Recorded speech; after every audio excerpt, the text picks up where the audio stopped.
गजाननं भूतगणाधिसेवितं कपित्थजम्बूफलचारुभक्षणम् उमासुतं शोकविनाशकारकं नमामि विघ्नेश्वर पादपङ्कजम्। ॐ श्री परमात्मने नमः। श्री पुष्पदन्ताचार्यकृतं श्री शिवमहिम्न स्तोत्रम् महिम्नः पारन्ते परमविदुषो यद्य सदृशी स्तुतिर्ब्रह्मादीनामपि तदवसन्नास्त्वयि गिरः अथा वाच्यः सर्वा स्वमतिपरिणामावधिगृणन् ममाप्येष स्तोत्रे हरनिरपवाद परिकरः अतीतपन्तानं तव च महिमा वाङ्मनसयोः अतद्भ्यावृत्यायं चकितमभिधत्ते श्रुतिरपि सकस्य स्तोतव्यः कतिविधगुणः कस्य विषयः पदे पर्वाचीने पतति न मनः कस्य न वचः मधुस्वेता वाचः परममृतं निर्मितवत स्तव ब्रह्मन् किं वा गपिसुरगुरोर्विस्मयपदम् मम त्वेतां वाणीं गुणकथनपुण्येन भवतः पुनामीत्यर्थेऽस्मिन् पुरमथनबुद्धिर्व्यवसिता तवैश्वर्यं यत्ता जगदुदयरक्षा प्रलयकृत् त्रयीवस्तु व्यस्तं तिसृषु गुणभिन्नासु तनुषु अभव्यानामस्मिन् वरदरमणीयामरमणीं विहन्तुं व्याक्रोशीं विदधत इहैके जडधियः किमिह किङ्काय सकलु किमुपायस्त्रिभुवनम् किमाधारो धाता सृजति किमुपादान इति च अतर्क्वैश्वर्यै त्वयि यनवसरदुस्तोहत धियः कुतर्कोऽयं कांश्चिन् मुखरयति मोहाय जगतः अजन्मानो लोकाः किमवयववन्तोऽपि जगताम् अधिष्ठातारं किं भवविधिरनादृत्य भवति अनीशो वा कुर्यात् भुवनजनने खः परिकरो यतो मन्दास्त्वं प्रत्यमरवरसंशेरत इमे त्रयी साङ्ख्यं योगः पशुपतिमतं वैष्णवमिति प्रभिन्ने प्रस्थाने परमिदमधपत्यमिति च रुचीनां वैचित्र्याद् रुजुकुटिलनानापथजुषां नृणामेको गम्य त्वमसि पयसामर्णव इव महोक्षकड्भाङ्गं परशुरजिनं भस्मफणिनः कपालं चेतीय तव वरदतन्त्रोपकरणं सुरास्तां तां वृद्धिं ददति च भवद्भ्रूप्रणिहितां न हि स्वात्मा रामं विषयमृगतृष्णा भ्रमयति ध्रुवं कश्चित् सर्वं सकलमपरस्पध्रुवमिदं परो द्रव्ये जगति गरतिव्यस्तविषये समस्तेऽप्येतस्मिन् पुरमथनतैर्विस्मित इव स्तुवन् जिह्रे त्वां न खलु ननु दृष्टा मुखरत तवैश्वर्यं यत्नाद् यदुपरि विरिञ्चिर्हरिरधः परिच्छेत्तुं जाता वनलमनलस्कन्द वपुषः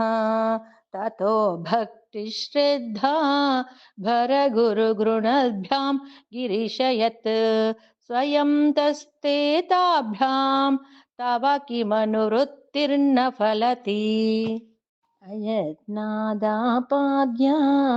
त्रिभुवनमवैरव्यतिकरम् दशास्यो यद्बाहो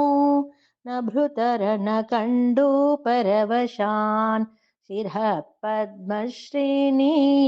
रचितचरणाम्बोरुहबलेः स्थिरायास्त्वद्भक्ते त्रिपुरहरविस्फूर्जितमिदम् अमुष्यस्वसेवा समधिगतसारं भुजवनं बलात् कैलासेऽपि त्वदधिवसतौ विक्रमयतः लभ्या पातालेऽप्या रसचलिताङ्गुष्ठशिरसि प्रतिष्ठा त्वय्यासीत् ध्रुवमुपचितो मुह्यति खलः यदृद्धिं सूत्रां नो वरद परमोच्चैरपि सतीम् अधश्चक्रे बाणः परिजनविधेयत्रिभुवनः न तच्चित्रं सम्यग् परिवसितरी त्वच्छरणयोः न कस्याप्युन्नत्ये भवति शिरसस्त्वय्य वनतिः अकाण्डब्रह्माण्ड क्षयचकितदेवासुरकृपा विधेयस्यासीद्ध्या त्रिनयनविषं संहृतवतः सकल्माषकण्ठे तव न कुरुते न श्रियमहो विकारोऽपि श्लाघ्यो भुवनभयभङ्गव्यसनिनः असिद्धार्तानैव क्वचिदपि सदेवासुरनरे निवर्तन्ते नित्यं जगति जयिनो यस्य विशिखाः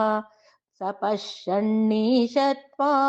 मिटरसुरसाधारणमभूत् स्मरः स्मर्तव्यात्मा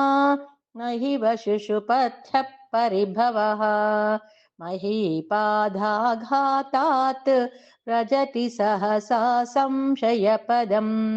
पदं विष्णोर्भ्राम्यद् भुजपरिगरुह्णा ग्रहगणम्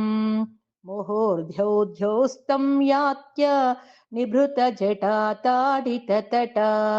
जगद्रक्षायै त्वं नटसि ननु वामैव विभुता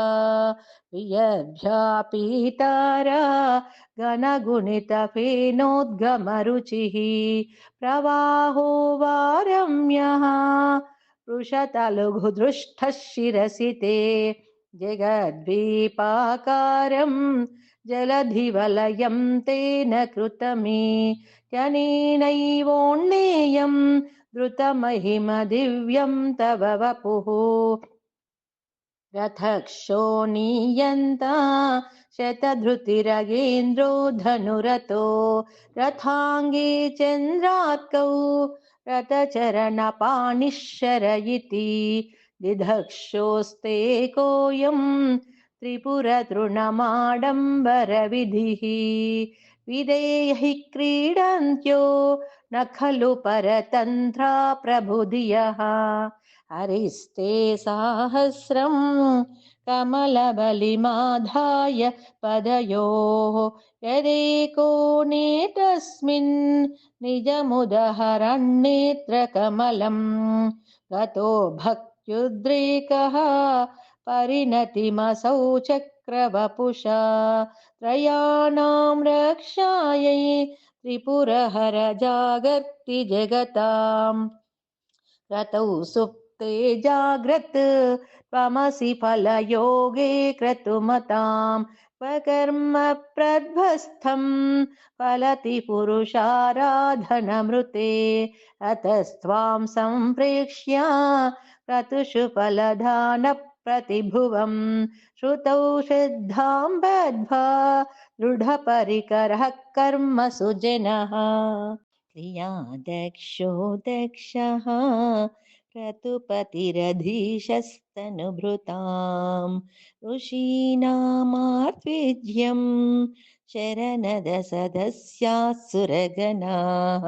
क्रतुभ्रंशस्त्वत्तः क्रतुफलविधानव्यसनिनो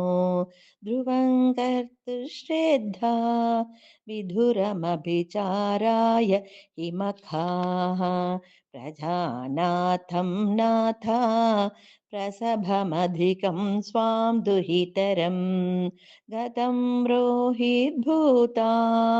विरमयिषु वृष्यस्य वपुषा धनुष्पाणिर्यातं दिवमपि सपत्राकृतममुं त्रसन्तं तेभ्यापि त्यजति न मृगव्याधर बसः स्वलावण्याशंसा द्रुतधनुषमह्नाय तृणवत् पुरःप्लुष्टं दृष्ट्वा पुरमथनपुष्पायुधमपि यदिस्रैनं देवी यमनिरतदेहार्धघटनात् अवैति त्वामद्धा बत वरदमुग्धा युवतयः श्मशानेष्वा क्रीडा स्मरहरपिशाचः सहचराः चिताभस्मालेपः रगपिरुकरोटिपरिकरः अमङ्गल्यं शीलं तव भवतु नामैव मखिलं तथापि स्मतॄणां वरद परमं मङ्गलमसि मनः प्रत्यग्चित्ते सविधमवधायात्तमरुतः प्रहृष्यद्रोमानः प्रमदसलिलोत्सङ्गितदृशः यदा लोक्याह्लादं हृदयिव निमज्यामृतमये ददत्यन्तस्तत्त्वं किमपि यमिनस्तत्किल भवान् समर्कस्त्वं सोमस्त्वमसि पवनस्त्वं हुतवहः त्वमापस्त्वं व्योमा त्वमुदरनिरात्मा त्वमिति च परिच्छिन्नामेवं त्वयि परिणता बिभ्रतु गिरं न विद्भन्तस्तत्त्वं वयमिह तु यत्त्वं न भवसि त्रयीं तिस्रो वृत्ति त्रिभुवनमतो त्रीनपि सुरान् आकारार्धैर्वर्ण्यैः शिभिरभिदधत्तीर्न विकृति तुरीयन्ते धामा ध्वनिभिरवरुन्दान मनुभिः समस्तं यस्तं त्वां शरणदगृणात्योमिति पदं भवः शर्वो रुद्रः पशुपतिरथोग्रः महान् तथा भीमेशाना द्वितीयदभिधानाष्टकमिदम् अमुष्मिन् प्रत्येकं प्रविचरति देवश्रुतिरपि प्रियायास्मै धाम्ने प्रविहितनमस्योऽस्मि भवते नमो नेधिष्ठाय प्रियदवदविष्टाय च नमो नमःक्षोधिष्ठाय स्मरहरमहिष्टाय च नमः नमो वर्षिष्ठाय त्रिनयनयविष्टाय च नमो नमः सर्वस्मै ते तदिदमिति सर्वाय च नमः बहुलरजसे विश्वोत्पत्तौ भवाय नमो नमः। प्रबलतमसेटः संहारे हराय नमो नमः। जनसुखकृते सत्त्वोद्रिक्तौ